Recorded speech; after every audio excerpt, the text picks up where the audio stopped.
I'm KT McFarland, and welcome to DEFCON 3. You know, the White House seemingly can't stop that political storm in Congress over the trade of 5 Taliban leaders for Sergeant Bo Bergdahl.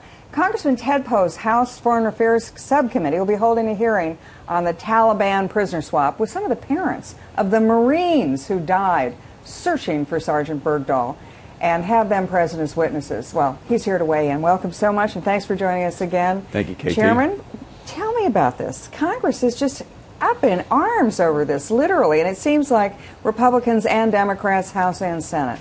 Well, he passed a law that this president signed to prevent from happening exactly what happened. And the president ignored the law. He didn't notify Congress. He did not justify why it's in the national security interest to release these criminals from Gitmo. Did that 5 times, 5 violations of the law. And we are mad about it because the law was violated. Plus, set aside that Bergdahl is not quite the American hero, and these 5 people are just awful outlaws.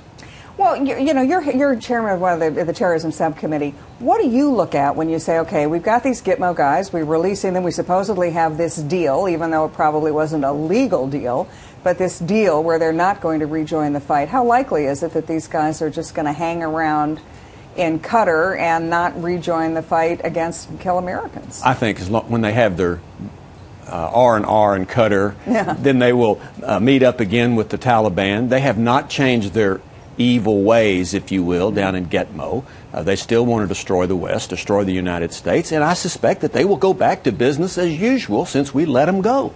Well, do we have any ability to track these guys?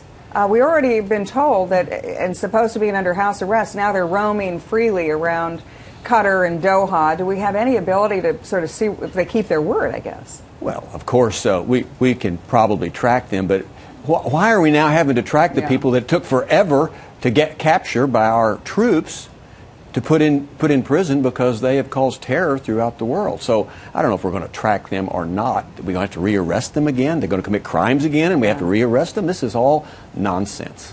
When you're talking to some of the families of American Marines who went out searching for the missing Sergeant Bergdahl, which is what our people do. We don't leave anybody behind. We go look for the people who are missing.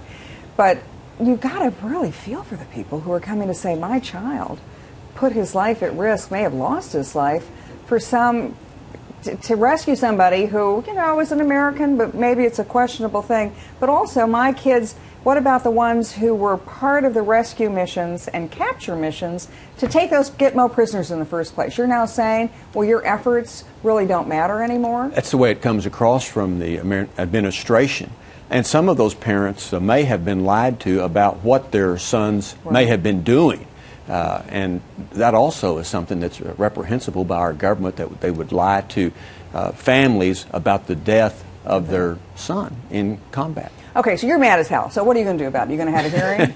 We hope to have a hearing next week to air this out more, find out exactly more about Bergdahl, who he really is, find out circumstances of him leaving his post, if you will, and then also more about these 5, the Taliban 5 down in Gitmo, and then follow through with trying to at least prevent the administration from doing this again.